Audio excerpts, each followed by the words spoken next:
Hi friends, तो कैसे हैं आप लोग। उम्मीद है आप लोगों का एग्जाम बहुत अच्छा गया होगा। एग्जाम का रिजल्ट लगभग अगले मंथ में आ जाएगी। टेंथ के एग्जाम देने के बाद सभी स्टूडेंट कंफ्यूजन में रहते हैं कि टेंथ के बाद क्या करें, है ना। सबसे मेन टॉपिक है कि टेंथ के बाद क्या करें।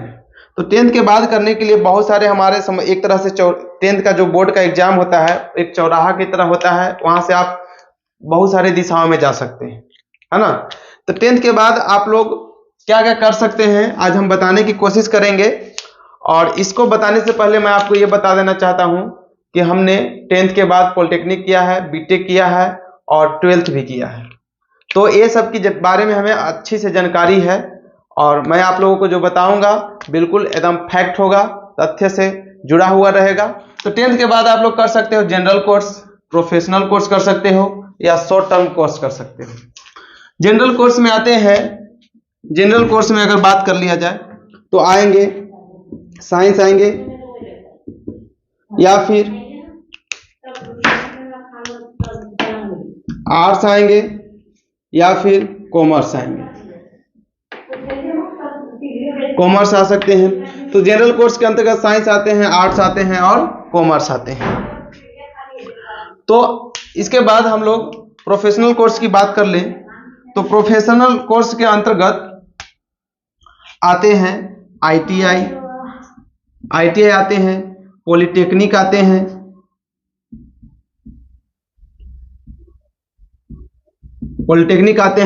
और एक आते हैं पैरामेडिकल। जनरल प्रोफेशनल कोर्स के अंतर्गत ये तीन सब्जेक्ट आते हैं, आईटीआई आते हैं, पॉलिटेक्निक आते हैं या फिर पैरामेडिकल आते हैं। जनरल कोर्स के अंतर्गत साइंस, आर्ट्स या कॉमर्स अंतर्गत आते हैं। और शॉर्ट टर्म के कोर्स होते हैं, उसके लिए बहुत कम समय में आप लोग उस कोर्स को कर सकते हो, जैसे कि कंप्यूटर कोर्स होता है, होटल मैनेजमेंट का कोर्स होता है इस तरह का, या फिर वीडियो एडिटिंग का कोर्स होता है। वो सारे जितने सारे जो आप लोग देखोगे, जितने सारे आप लोग कोर्स का तैयारी करोगे वो सभी शॉर्ट टर्म कोर्स अंतर्गत आते हैं। शॉर्ट टर्म का कोर्स जो आते हैं वो करीब 3 से 6 मंथ के आते हैं। ये शॉर्ट टर्म के कोर्स जो होते हैं 3 से 6 मंथ के अंतर्गत सभी कोर्स आप कंप्लीट कर सकते हो, है ना। तो हम लोग बारी बारी से बात करेंगे जनरल कोर्स और प्रोफेशनल कोर्स के बारे में। शॉर्ट टर्म के बारे में तो आप लोग समझ गए कि 3 से 6 मंथ का जो कोर्स होता है वो शॉर्ट टर्म कोर्स के अंतर्गत आते हैं। तो चलो हम लोग बात कर लेते हैं जनरल कोर्स की बात। इसके बाद हम लोग बात करेंगे प्रोफेशनल कोर्स की बात करेंगे और शॉर्ट टर्म की बात हमने कर लिया। तो चलिए इसको आगे हम बढ़ाते हुए देखते हैं। देखिए साइंस की बात कर लिया जाए तो साइंस में इसके 2 स्ट्रीम होते हैं। एक होते हैं जो मेडिकल क्षेत्र से बिलोंग होता है, एक नॉन मेडिकल होता है। एक होता है मेडिकल और एक होता है नॉन मेडिकल, है ना। तो साइंस 2 स्ट्रीम होते हैं, एक होते हैं मेडिकल और एक होते हैं नॉन मेडिकल। मेडिकल के अंतर्गत अगर आप पढ़ना चाहते हैं तो इसके अंदर आप लोगों को पढ़ना होगा, इसके अंतर्गत आप लोगों को पढ़ना होगा फिजिक्स, केमिस्ट्री और बायोलॉजी। इसके साथ साथ और सब्जेक्ट आते हैं जैसे हिंदी हो गए, इंग्लिश हो गए, ये सभी सब्जेक्ट इसके साथ आते हैं। और इसके बाद नॉन मेडिकल के अगर कोर्स की बात कर लिया जाए तो इसके अंतर्गत आते हैं फिजिक्स, केमिस्ट्री और मैथ। ये सभी जो कोर्स हैं साइंस स्ट्रीम के अंतर्गत आते हैं, मेडिकल और नॉन मेडिकल। मेडिकल में यानी कि आपको बायोलॉजी पढ़ना होगा और जो नॉन मेडिकल होता है तो उसमें आपको मैथ पढ़ना होगा। लेकिन दोनों देखिए फिजिक्स केमिस्ट्री दोनों में पढ़ना होगा, दोनों में कॉमन है। और बायोलॉजी जो है ये वो मेडिकल क्षेत्र के लिए है और जो मैथ है वो इंजीनियरिंग क्षेत्र की ओर के लिए है। अगर आप इंजीनियरिंग की ओर जाते हो तो आप मैथ को चूज करोगे, पीसीएम करोगे, और अगर मेडिकल क्षेत्र को चूज करना चाहते हो तो उसके लिए आप लोग को पीसीबी करना होगा, यानी कि फिजिक्स केमिस्ट्री बायोलॉजी। ये तो हमने बात कर लिया साइंस स्ट्रीम की। अब इसके बाद हम लोग बात कर लेते हैं आर्ट्स स्ट्रीम की। इसके अंतर्गत आपको history, geography, economics, sociology and psychology पढ़ना होगा एटसेट्रा, और सारे जितने सारे सब्जेक्ट है जो आर्ट से बिलोंग करते हैं वो सारे सब्जेक्ट को आपको पढ़ना होगा। अब कॉमर्स की बात कर लेते हैं। कॉमर्स में आप लोगों को पढ़ना होगा mathematics, economics, accountancy, business study etcetera. यानी कि जितने सारे अभी हमने बात स्ट्रीम बताई, मेडिकल यानी कि साइंस हो, कॉमर्स हो या फिर आर्ट्स हो, सब में इंग्लिश, हिंदी ये सब पढ़ना होता है। लेकिन जो मेन है कोर सब्जेक्ट जो होते हैं, मेडिकल के लिए PCB physics chemistry biology, non medical के लिए फिजिक्स केमिस्ट्री मैथ, और आर्ट्स के लिए history geography economy sociology psychology etcetera ये सब होता है। और कॉमर्स के लिए mathematics, economics, accountancy, business studies ये सब आपको पढ़ना होता है ना। ये सभी कोर सब्जेक्ट हैं, इससे आप लोग चूज कर सकते हो कौन कौन से सब्जेक्ट हमें पढ़ना है। तो थोड़ा सा अब हम लोग कंपेयर कर लेते हैं, साइंस, आर्ट्स और कॉमर्स की बात कर लेते हैं, है ना। ये सभी से कंपेयर कर लेते हैं कौन सा हमारे लिए बेस्ट होगा, अच्छा कौन सा होगा, उसके बारे में हम लोग बात कर लेते हैं। तो एक चीज आप लोग को समझना है कि जो आर्ट्स और कॉमर्स है, इसको पढ़ने के बाद आप साइंस की ओर फिर दोबारा नहीं जा सकते हैं। अगर आप चाहते हैं कि आर्ट्स या कॉमर्स से अभी हम पढ़ लें और साइंस की ओर हम फ्यूचर में आगे बढ़ सकते हैं, साइंस अगर स्टडी करना चाहते हो, फ्यूचर में पढ़ना चाहते हो, तो इससे आप लोग आगे साइंस की ओर नहीं बढ़ सकते हो। लेकिन अगर आप साइंस करते हो तो फ्यूचर में आप चाहते हो कि अभी 12th के बाद साइंस से हमको आर्ट्स की ओर, आर्ट्स का कोई सब्जेक्ट पढ़ना चाहते हो, वो पढ़ सकते हो, है ना। तो साइंस पढ़ने से एक ये फायदा है कि आप लोग फ्यूचर आपका रास्ते खुल जाएंगे, बहुत सारे जो भी पढ़ना चाहते हैं अपना सोच के अनुसार बदल करके कुछ भी पढ़ सकते हैं। लेकिन जो आर्ट्स या कॉमर्स लेते हैं वो साइंस की ओर फिर अभी दोबारा नहीं जा सकते हैं, यानी कि उसका जो सब्जेक्ट है वो नहीं पढ़ सकते हैं। और क्या होता है, लेकिन अगर साइंस, आर्ट्स और कॉमर्स की बात कर लिया जाए तो समझेंगे कि एक दूसरे के पूरक है। यानी कि अगर आर्ट्स पढ़ेंगे तो आर्ट्स पढ़ते पढ़ते मन करेगा कि हमको कॉमर्स पढ़ना है, तो कॉमर्स की ओर आप जा सकते हो। या फिर अगर कॉमर्स पढ़ रहे हो, आप चाहते हो कि आर्ट्स का सब्जेक्ट पढ़ें, तो उसके लिए आप लोग कोर्स कर सकते हो, पढ़ सकते हो। लेकिन आर्ट्स या कॉमर्स पढ़ने के बाद आप साइंस का सब्जेक्ट नहीं पढ़ सकते, है ना। उसके लिए आप फ्यूचर में साइंस की स्टडी नहीं कर सकते हो। लेकिन अगर साइंस आप पढ़ते हो, 12th में करते हो, तो आप फ्यूचर में आर्ट्स की ओर आप जा सकते हो, आर्ट्स का कोई भी सब्जेक्ट चूज करके आप पढ़ सकते हो। और जनरली देखा जाए तो जो स्टूडेंट करीब फर्स्ट डिवीजन यानी कि 60 से 70% लाते हैं, वो जनरली साइंस चूज करते हैं।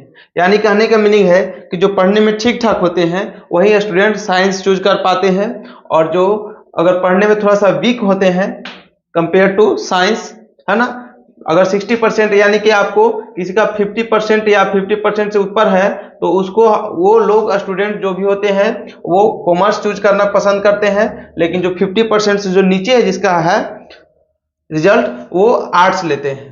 यानी कि 50% से नीचे वाला जितने सारे स्टूडेंट आते हैं वो आर्ट्स लेते हैं।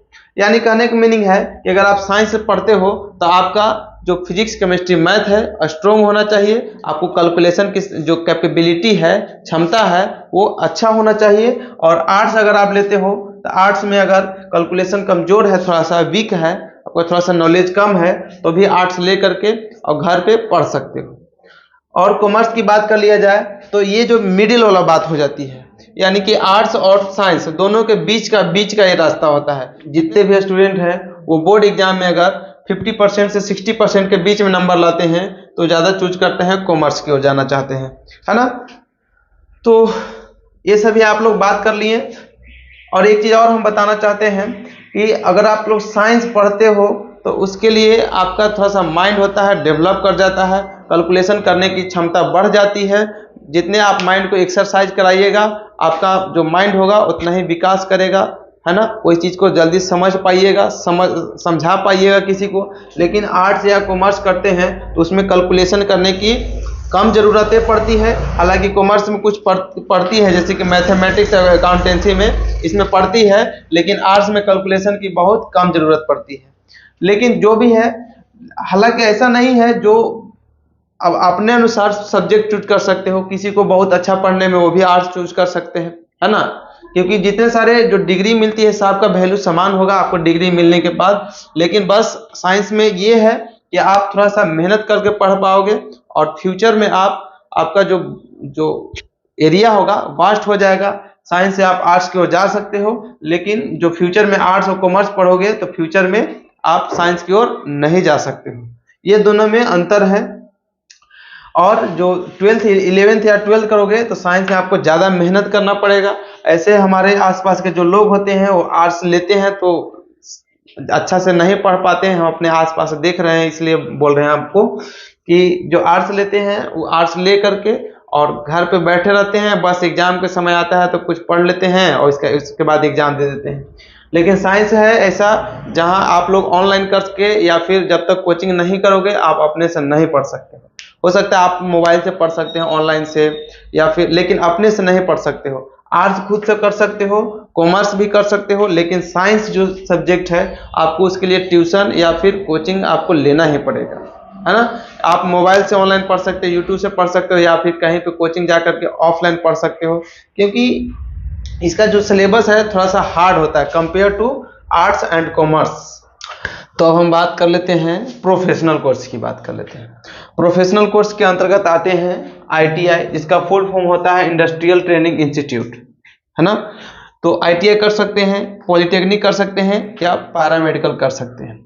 इसकी थोड़ा सा जानकारी आपको हम दे देते हैं, जैसे कि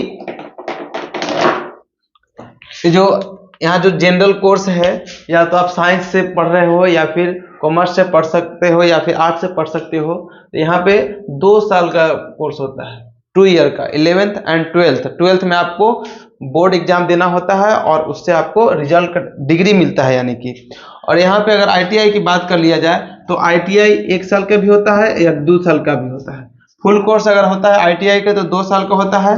अगर आप 2 साल के लेते हो करते हो तो यहाँ पे आपको आईटीआई का तो रिजल्ट मिलेगा ही, डिग्री मिलेगा ही, और साथ ही साथ 12th का भी डिग्री मिल जाएगा, प्लस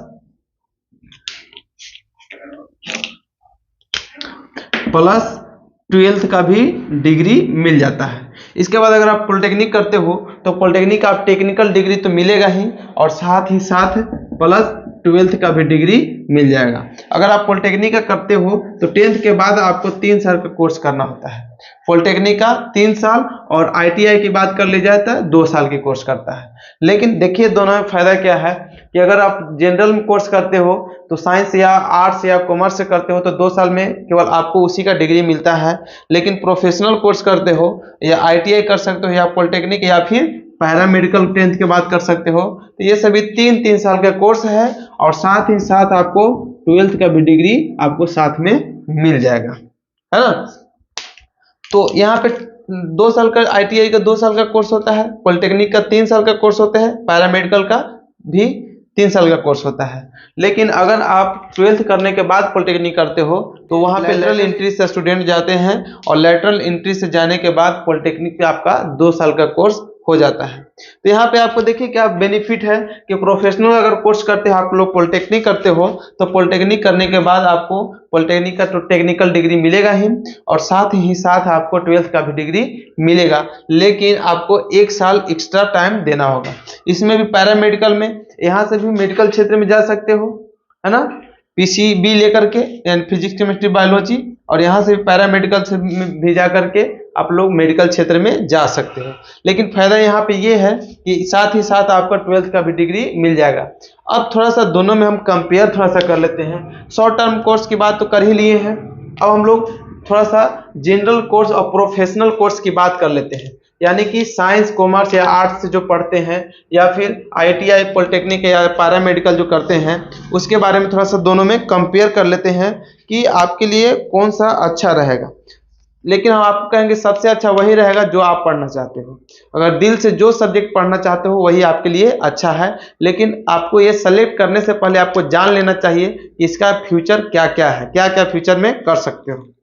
अब यहाँ पे देखिए, तो यहाँ पे एक दोनों में कंपेयर अगर कर लिया जाए तो ऐसे भी नाम से ही आपको लग रहा है प्रोफेशनल कोर्स, है ना। यहाँ से इससे हमेशा ये सीनियर ही होगा, है ना, इसका प्रायोरिटी ज़्यादा होगी। क्यों? क्योंकि आपके पास 12th का भी डिग्री दे रहा है और साथ ही साथ टेक्निकल का भी डिग्री दे रहा है। अब देखिए यहाँ पे ध्यान दीजिए आप लोग, एक जनरल कोर्स एक प्रोफेशनल कोर्स। यहाँ पे अब एक बेनिफिट ये है प्रोफेशनल कोर्स करने से, क्योंकि जितने सारे वैकेंसियाँ आती हैं है ना। जितने सारे जॉब के लिए वैकेंसी अप्लाई करते हो, या फिर सरकारी हो या फिर प्राइवेट हो, तो उसमें जो जनरल का कोर्स, जनरल का जो वैकेंसी निकलता है, यानी 12th बेसिस पे जो निकलता है, वो तो 12th वाला भर सकता है। और साथ ही जो प्रोफेशनल कोर्स किया है, ये भी इसका जॉब वाला वैकेंसी वाला भर सकता है। लेकिन जब ये प्रोफेशनल कोर्स के लिए वैकेंसी निकलता है, तो 12th वाला जो स्टूडेंट होता है वो फॉर्म नहीं भर सकता है। यानी कि क्योंकि इसके पास 2 डिग्री हो जा रही है, एक टेक्निकल की तो हो ही रही है और साथ में 12th का भी दे दे रहा है, यानी ये दोनों का डिग्री इसके पास मिल जा रहा है। इसलिए अगर इस पे जो वैकेंसी निकलेगा, तो ये ITI या पॉलिटेक्निक वाला फॉर्म भर सकता है। लेकिन ITI और पॉलिटेक्निक या पैरामेडिकल के बेसिस पर जो वैकेंसी निकलेगी, वे 12th वाला फॉर्म नहीं भर सकते हैं। इसलिए आप लोगों को अगर हम सजेशन देना चाहेंगे, तो उसके लिए आप लोग ITI या पॉलिटेक्निक या फिर पैरामेडिकल आप लोग कर सकते हो, क्योंकि इसके पास उतना ही समय में 1 साल ज्यादा दे करके आप दोनों का डिग्री ले सकते हैं। पैसे की अगर बात कर लिया जाए, तो पैसा की बात कर लिया जाए, तो इसमें भी ज्यादा पैसा नहीं लगता है आपको पढ़ने के लिए, और इसमें भी ज्यादा पैसा नहीं लगता है। अगर सरकारी से करते हो तो एंट्रेंस का एग्जाम निकाल लेते हो, तो आपको इसको पढ़ने में पैसा नहीं लगता है। केवल आपको पैसा उतना ही लगेगा जितना आप लोग घर पे खाना खाते हो और रूम में रहते हो, है ना। जहाँ पे कॉलेज रहेगा वहां पे हॉस्टल लेकर के या फिर बाहर में रह करके आप लोग रह करके खा सकते हो, और जितना घर पे खाते हो उतना भी वहां भी खाना होगा। लेकिन अलग से वहां पैसा नहीं लगता है। केवल 6 महीना में 2-4 हजार रुपया पैसा लगेगा। यानी कि 3 साल का जब कोर्स होगा, तो 6 सेमेस्टर होते हैं, और 6 सेमेस्टर का आपको पैसा बात कर लिया जाए, 4-4 हजार के हिसाब से अगर बात कर लिया जाए, तो 24,000 यानी 20,000 के आसपास में हो जाएगा। और उसके लिए तो सरकार पैसा भी देती है, स्कॉलरशिप। उससे ज्यादा जितना पॉलिटेक्निक करने में आपको पैसा लगेगा, कॉलेज को दोगे, उससे ज्यादा आपको गवर्नमेंट ही स्कॉलरशिप के रूप में दे देती है ना। तो यहाँ पे भी स्कॉलरशिप के रूप में देती है गवर्नमेंट, और यहाँ पे भी देती है। तो आपको अगर सरकारी से करिएगा, जिस राज्य में रहते हैं, जिस स्टेट में रहते हैं, उस राज्य के पॉलिटेक्निक जो सरकारी होता है, गवर्नमेंटल पॉलिटेक्निक होता है, उससे करिएगा तो आपको पैसा लगने वाला नहीं है। लेकिन अगर प्राइवेट से यही कोर्स करते हो, यानी पॉलिटेक्निक प्राइवेट से अगर कर लेते हो, तो 3 से 4 लाख रुपया आपको लगेगा। लेकिन सरकारी से करोगे तो आपको कोई पैसा लगने वाला नहीं है। थोड़ा सा पढ़ाई की बात कर लिया जाए, तो ये जो जितने सारे सब्जेक्ट हैं, इससे थोड़ा सा ये टफ होते हैं, क्योंकि जो इसमें पढ़ाए जाते हैं और इसमें भी पढ़ाए जाते हैं, लेकिन थोड़ा सा एक्स्ट्रा पढ़ाया जाता है। जैसे कम्युनिकेशन स्किल के बारे में बताया जाता है, कैसे किसी से बात किया जाता है ना। ये सभी बारे में बात करना होता है। गाड़ी, रोड, ब्रिज, कितना बहुत सारे चीज, मतलब बहुत सारी चीज इसमें पढ़ाया जाता है। एक्स्ट्रा अलग अलग सब्जेक्ट पढ़ाए जाते हैं, इसलिए इसका वैल्यू थोड़ा सा मार्केट में कहिए या फिर कोई भी प्राइवेट जॉब में थोड़ा सा इसका प्रायोरिटी मिलता है, कंपेयर टू ये जनरल कोर्स का, है ना। तो इससे अगर प्राइवेट कंपनियां में भी जाते हैं, तो ये सब मशीन, जो भी ITI करके जाते हैं या पॉलिटेक्निक करके जाते हैं, वो सभी मशीन के बारे में थोड़ा मोड़ा पढ़ लिए होते हैं, जान लिए होते हैं, या फिर और कोई कंस्ट्रक्शन होता है उसके बारे में जाने होते हैं। तो इसलिए इनको आसानी से जॉब मिल जाती है प्राइवेट कंपनियों में, और इनको थोड़ा सा मुश्किल होता है। अब यहाँ पे आप लोग देख रहे होंगे कि जो ITI करेगा उसको टेक्निकल डिग्री तो मिलेगा ही, और साथ में 12th का, और 2 ही साल का कोर्स है। लेकिन जो पॉलिटेक्निक करेगा वो 3 साल के कोर्स है, और साथ में 12th का डिग्री का उसको मिल रहा है। तो इससे सब कुछ तो चाहेगा कि हम भी ITI ही कर ले, 12th का भी डिग्री ले ले। लेकिन इसका थोड़ा सा एरिया थोड़ा सा वास्ट होता है। जितने सारे ITI जो करके आते हैं, वो पॉलिटेक्निक के अंदर काम करते हैं। जितने सारे ITI करते हैं वो पॉलिटेक्निक के अंदर काम करते हैं। एक पॉलिटेक्निक जो होता है, जूनियर इंजीनियर जो होता है, पॉलिटेक्निक अगर करते हो तो आप सीधे JEE बनोगे, जूनियर इंजीनियर बनोगे, है ना। लेकिन अगर यहाँ पे ITI करते हो तो यहाँ पे बनोगे हेल्पर, इसको हेल्पर कहेंगे, है ना। तो आप ITI करके जाओगे तो हेल्पर कहलाओगे, अगर पॉलिटेक्निक करके जाओगे तो आप इंजीनियर साहब कहलाओगे, है ना। इसके बाद और बता देते हैं आपको कि अगर ITI करके जाते हो और पॉलिटेक्निक करके जाते हो, तो जो पॉलिटेक्निक करके जाते हैं उसको ITI से करीब से 5 से 7 हजार सैलरी या 10 हजार सैलरी हमेशा पॉलिटेक्निक वाले को ज्यादा मिलता है ना। इसके बाद अगर रेलवे की बात कर ली जाए, तो रेलवे में वैकेंसी भी दोनों के लिए, टेक्निकल के लिए अलग आती है। रेलवे में आती है ALP, असिस्टेंट लोको पायलट, तो उसमें ITI वाला भी भर सकता है, और ALP का पॉलिटेक्निक वाला भी भर सकता है ना। लेकिन रेलवे में जो JEE वैकेंसी आता है, RRB JEE जो आती है, वो आईटीआई वाले नहीं भर सकते हैं और पॉलिटेक्निक वाले भर सकते हैं, है ना। तो रेलवे में दोनों वैकेंसी आ जाती है, जो ड्राइवर होता है उसका भी फॉर्म भर सकते हैं, है ना। अब देख लिया, आप दोनों में कंपेयर कर लिए कि आईटीआई अच्छा है कि पॉलिटेक्निक अच्छा है ना। क्योंकि आईटीआई वाला के थोड़ा सैलरी कम रहता है कंपेयर टू पॉलिटेक्निक, लेकिन वैकेंसी की अगर बात कर लिया जाए तो वैकेंसी आईटीआई वालों की ज्यादा होता है और पॉलिटेक्निक वालों की वैकेंसी थोड़ा सा कंपेयर टू आईटीआई कम होता है ना। क्योंकि जितने सारी इंडस्ट्री होती है या फिर फैक्ट्री जो भी कुछ होती है, वहां पे हेल्पर यानी वर्क काम करने वालों की संख्या ज्यादा होती है। इससे सुपरवाइजर से, सुपरवाइजर यानी कि जो इंस्पेक्शन करता है, देखता है कि सही है कि गलत है, क्योंकि काम करने वालों की संख्या ज्यादा होती है और जो इंस्पेक्शन करता है, देखता है कि सही है कि गलत है ना, उसकी संख्या कम होती है। इसलिए पॉलिटेक्निक की थोड़ा सा वैकेंसी आईटीआई से कम होता है, प्राइवेट सेक्टर हो या फिर गवर्नमेंटल सेक्टर हो, है ना। तो ये दोनों की आप लोग बात कर लिया जाए तो आप लोग खुद से डिसाइड कर सकते हो कि आईटीआई करना ठीक है आपके लिए या फिर पॉलिटेक्निक करना ठीक है। और फिर देख लिए आप लोग जनरल कोर्स और प्रोफेशनल कोर्स के भी बात कर ली जाए कि ये आपको करना सही होगा कि ये करना सही होगा। दोनों में हमने आपको अंतर बता दिया है।